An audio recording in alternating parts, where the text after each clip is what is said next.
Welcome everybody to Mucho Chachala. That's with me, Paula Leon. Today I have with me Arizona born and raised Mexican actress and artist Ana Nicolle Chavez. She's in her last year of acting training at the conservatory at SUNY Purchase. How are you doing today? I am alive. That's good. Yeah, yes. Thank you so much for being here today. Let's have some fun. Tell me a little bit about like your connection to Latinidad, because like you've lived in the U.S. and you said you're Mexican. Like how has that been for you? So I'm from Arizona. So when I was growing up, there was the majority of the people around me were Mexican. Like there's a very big Mexican population, just California, Arizona, we're right by the border. So that works. You get to see family easily. It's why I lived where I lived. But and because of that, I also went to Mexico all the time. I always say like I grew up in California, Arizona, and Mexico. Because it's like I either have family in one, and then I just grew up here. But yeah, so it was like identity wasn't something I always thought about. Well, I did, but in a different way. Because I think the way that I grew up, I now consider myself like mestizo, which used to be a term that was quite negative. They would look at mestizos or mulattoes, or it was part of the caste system they had created as a negative thing.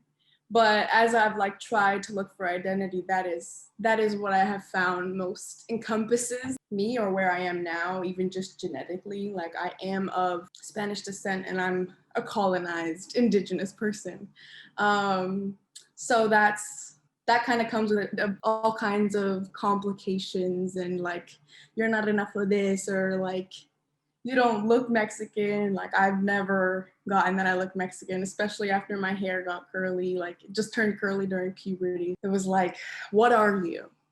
That was always the question. It's like, what are you? But I always felt so proud and so connected to my Mexican roots because there was such a community growing up. My mom would always bring me back to Mexico for the holidays. I was always like there for important moments. So it's always had a big chunk of my heart. I mean, even now I miss it so much. In terms of struggle, like as a Latina and as a theater artist, that has been somewhere where like the perspective is like, okay, oh, so I'm different. I'm the other, right? Because even in Arizona, when I was in theater, I was, if not the only one of the only Latina women in there, and continue to be here in New York. And so that's such a jarring thing. It's like, how is there not enough, like more of us who get enough support to believe in ourselves to like pursue something in the arts, right? So it's like having to playwright roles because there's not enough Latin stories that institutions care about, having to be whitewashed, having to, even for yourself, like remember that you are from where you are. And that's kind of where I am now, is like missing Mexico so much and missing feeling a part of that community.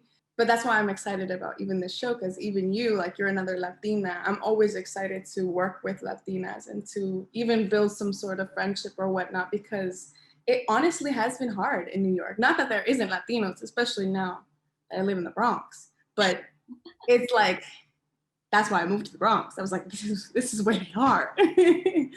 I needed that sense of community. But yeah, I guess that's where I am with that now, is like yearning to, first of all, be back in Mexico and just learn even more about my indigenous roots and learn more about where my family lineage comes from, but also like be able to bring that with me so that when it comes to making art, when it comes to making moves, that is displayed. Our culture is displayed, and in a positive light, because it does matter. Because all of these different stories we haven't heard of are the ones that are needed most right now.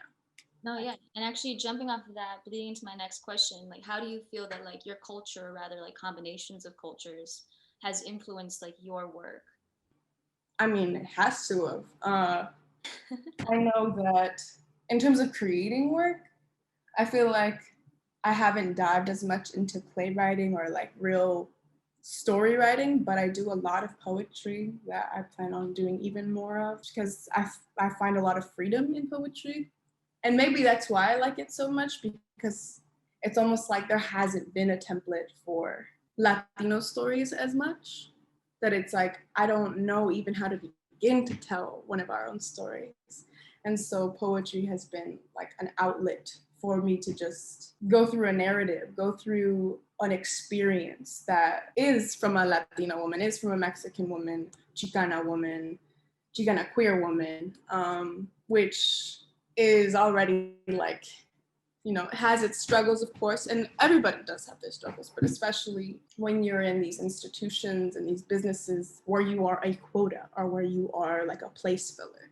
So yeah, I guess where it has influenced me most is in being rebellious. I am Mexican and I'm not playing any more white roles anymore. Like, it's just like, I'm constantly having that conversation with teachers. I'm constantly having this fight, you know, and even for other Latinos or even other POC in the groups that I work with, I'm like, no, we should not be forced to like fit the mold of your white supremacy.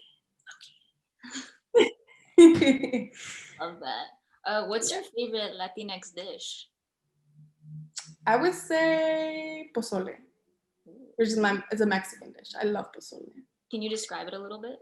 Pozole is it's like a soup, a stew with hominy and like sometimes they put like cow's tail and bean. Well, that's really not pinta, but it's like a soup with a bunch of like it's corny and beany and meaty and it's spicy and it's good. It's really good. Where in the world would you like to visit? I mean, I wouldn't say no to anywhere really. Whenever people are like, "Oh, I would love to go to London," like no offense, London, or like cloudy areas, it's not my vibe. But if there's sun, if there's the beach, I'm there. Like I would love to visit, honestly, like all of Latin America. I think there's so much beauty, like so much like gorgeous land and vegetation, and hopefully we can take care of it. What is your favorite and or craziest superstition that you've ever heard? My family always does these wild New Year's Eve superstitions with like the throwing your salt over the shoulder. And me and my tia would always like run out into the street with your luggage. You're supposed to, like, as soon as the clock strikes 12, run out in the street with your luggage because that means you're gonna travel that year. Like you wanna go places. You put money at the door, so like it's coming in, what other stuff. But really it's the running in the street with luggage. I know we always look crazy, but we do it because I wanna travel, I wanna see, and if the universe listens, then we're here, right? I mean, even like, because in Mexico, New Year's Eve, unfortunately, lots of people and men probably are like shooting guns into the sky, like, ah, da, da, da, da. And so like this last year I was with my tia and we were like gonna run out, but we hear all the bullets and we're like, should we still go? What's a fun fact about Mexico that you think people don't really normally know? Oh, I learned this the other day that Mexico is actually, it's the country with the most Spanish speakers, like more Spanish speakers than anywhere else in the world, like even Spain. That's what I saw. That's what I read. And I was like, that's crazy. It's probably because Mexico is so big. Mexico is a much bigger country than you think it is or realize it is. And then especially because like, you think, well, more than Spain, but like Spain is very mixed too. There's like a lot of different cultures living there, speaking different languages. What do you wish to see more of in terms of your representation in the entertainment industry?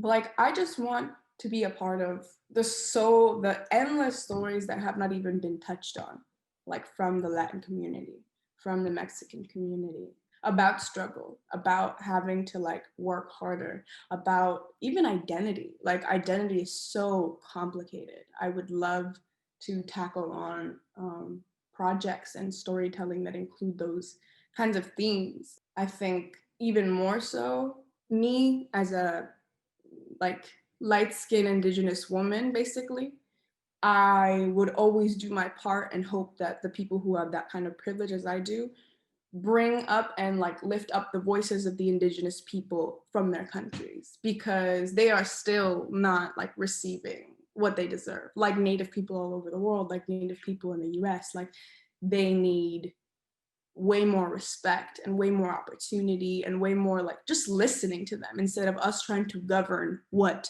they know how to take care of, learning from them, because they are ultimately our roots, unless like you're fully Spanish and, you know, whatever, like that's what's complicated about it. But definitely bringing up those voices, uplifting those voices, and going from there, going from a place of like genuine truth.